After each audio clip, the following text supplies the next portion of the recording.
Hello candidates, I am going to dictate you a passage from Progressive magazine. So please get ready for the dictation. The dictation will start after 15 seconds.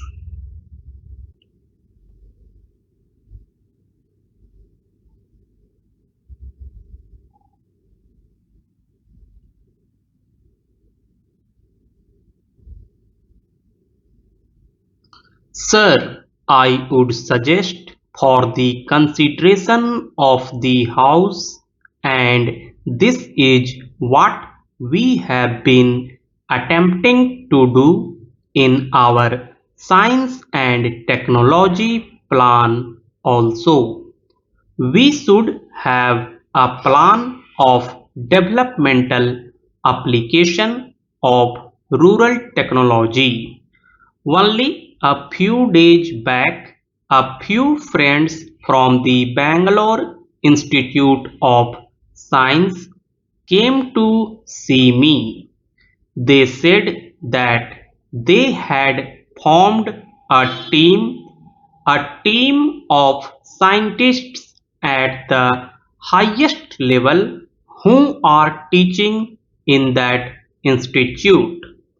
They said they decided to go to a village about 70 miles away from Bangalore and settle down there and then identify the problems there, trying to find out how science and technology could be applied for the purpose of removing backwardness there, for the purpose of improving the productivity, for the purpose of bringing about a better environment there.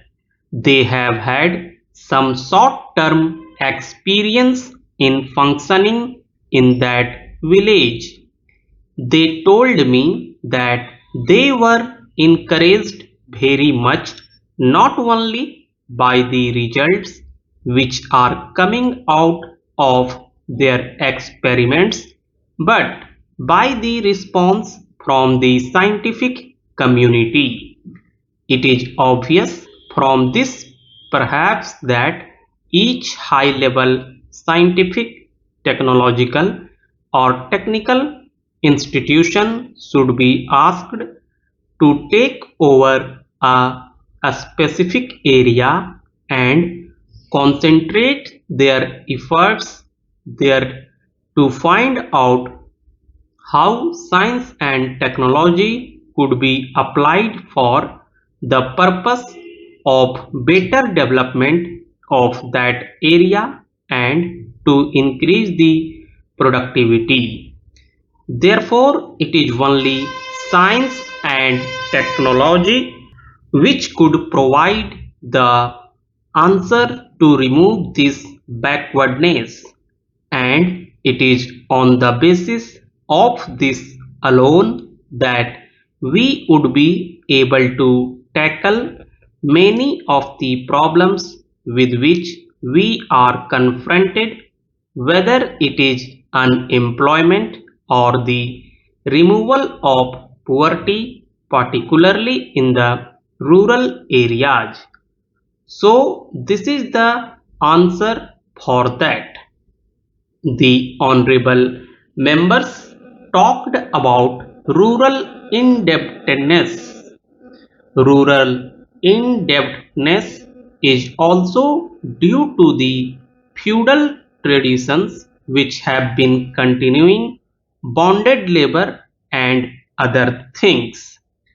All these will have to go, and it is not merely this indebtedness but also the exploitation of the rural poor by the private money lenders which has to go. My honorable friend pointed out this thing. As far as Bihar is concerned, it is a coal mine area. I recently went through a report. That person knew something about what was happening there, how the coal miners were being exploited by a set of organized money lenders and other antisocial elements. You talk about protecting the labor and the protecting the poor, but have you gone there? Have you tried to organize and see that these malpractices are removed? Therefore, there is no use blaming others if we have not done anything about it, and to that extent, we also contribute to the deterioration of the situation there. Therefore, it is a challenge to all of us. There is no use of throwing blame on somebody. If the private money lender is going to lead to this sort of exploitation of rural poor and even of the industrial labor, then we have got to sit down and think about it, how to abolish it, how to eradicate this practice. When we talk in terms of removing rural indebtedness, it is not by moratorium. Of course, that is a part of it, but it cannot stop there. We have to proceed further. You should have organizations to cater to the needs of these people. There also they want to continue in the same old tradition. How do these people get indebted? They get indebted because they want to imitate the rich in performing their marriages. They want to have the same funeral ceremonies. They want to have the same birth ceremonies, and therefore some of their indebtedness starts with this wasteful expenditure. Therefore, the social customs is a thing which stands in the way. But for this social custom, who sets the pattern? It is the rich people, even the educated people, who set the pattern.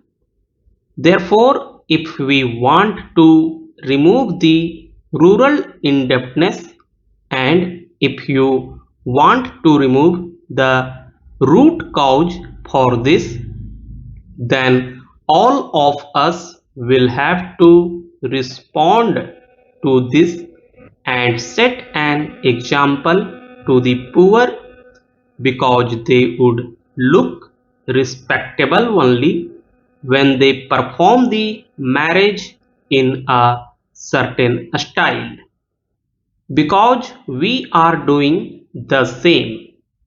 When we talk about the rural indebtedness, let us not attack the rural indebtedness in isolation.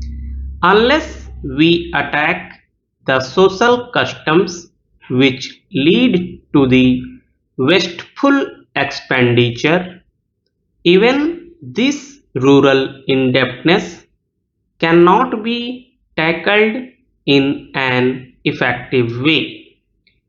So it has to be looked at as a whole and not in isolation. We should look at it from that point of view. It is the educated group, the richer section of the people who spoil the poorer sections by their own wasteful expenditure. I am coming to dowry. When we talk about it in the International Year for Women, we are thinking of liberating the women. Can we liberate them from the dowry system? Who are the worst sinners in this dowry system today?